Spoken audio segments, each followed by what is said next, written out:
Tumsifu Yesu Kristo. Uhuru wa Yesu, mola yaseba, tuitikie wote Yesu. Roho Mtakatifu wa Yesu ananena na ulimwengu, pinga ushoga na roho zote za kuzimu na kuziombea kwa jina la Yesu. Lakini pinga roboti aliyeingia duniani kwa kisingizio cha kukua kwa sayansi na teknolojia, ni sanamu huyo. Kwanza tuanze na sala ya ufalme wa Yesu inayotoka katika kitabu cha Mathayo sura ya 6 mstari wa 9 hadi wa 13.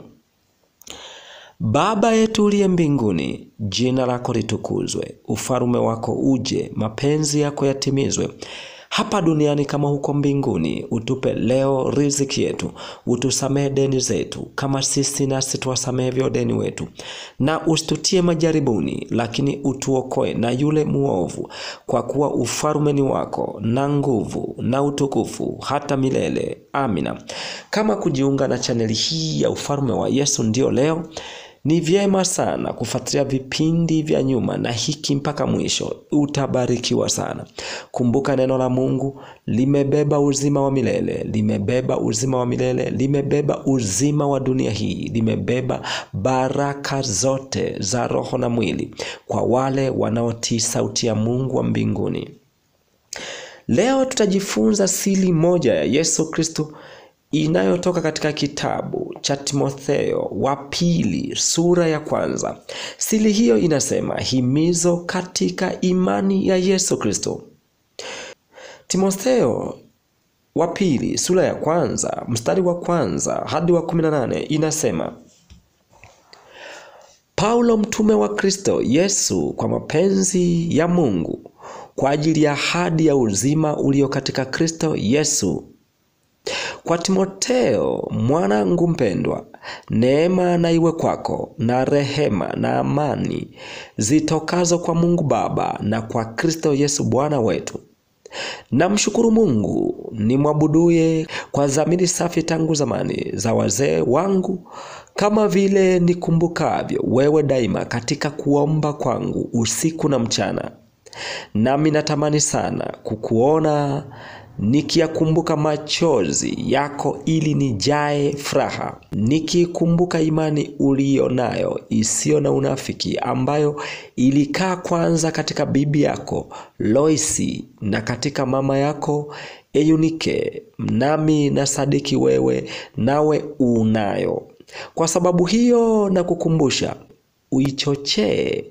uichochee karama ya Mungu iliyo ndani yako kwa kuwekewa mikono yangu. Maana Mungu akutupa roho ya woga, bali ya nguvu na ya upendo na ya moyo wa kiasi. Basi usiuonee haya ushuhuda wa Bwana wetu, wala usinionee haya mimi mfungwa wake, bali uvumilie mabaya pamoja nami kwa ajili ya Injili, kwa kadri ya nguvu ya Mungu ambaye alituokoa akatuita kwa mwito mtakatifu, si kwa kadri ya matendo yetu sisi, bali kwa kadri ya makusudi yake yeye na neema yake. Neema hiyo tuliyopewa katika Yesu Kristo tangu milele, na sasa inadhihirishwa kwa kufunuliwa kwake Mwokozi wetu Kristo Yesu, aliyebatili mauti na kufunua uzima na kutoharibika kwa ile Injili, ambayo kwa ajili ya hiyo naliwekwa niwe mhubiri na mtume na mwalimu.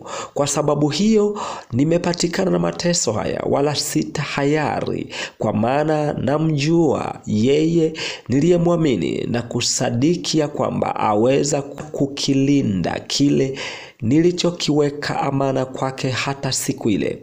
Shika kielelezo cha maneno yenye uzima uliyoyasikia kwangu katika imani na upendo ulio katika Kristo Yesu. Ilinde ile amana nzuri kwa Roho Mtakatifu akae ndani yetu.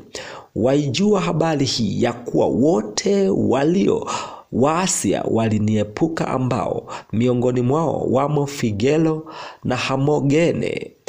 Bwana awape rehema wale walio wa mlango wake Onesiforo, maana mara nyingi aliniburudisha, wala hakuonea haya mnyororo wangu, bali alipokuwapo hapa Rumi alinitafuta kwa bidii akanipata.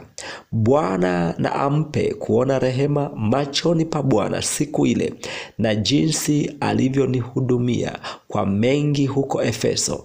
Wewe unajua sana. Nini tunafundishwa hapa tunapoisoma hii siri moja katika kitabu hiki cha Timotheo wa pili sura ya 1 inayohusu himizo katika imani ya Yesu Kristo?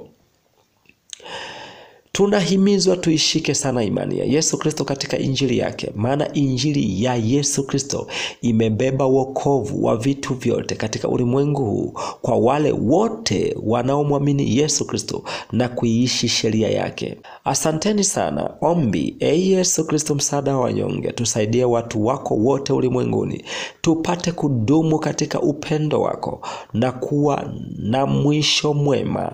Amina. Asanteni kwa kunisikiliza. Mungu ibariki Tanzania, Mungu ibariki Afrika, Mungu ibariki dunia yote na mataifa yote duniani. Amina.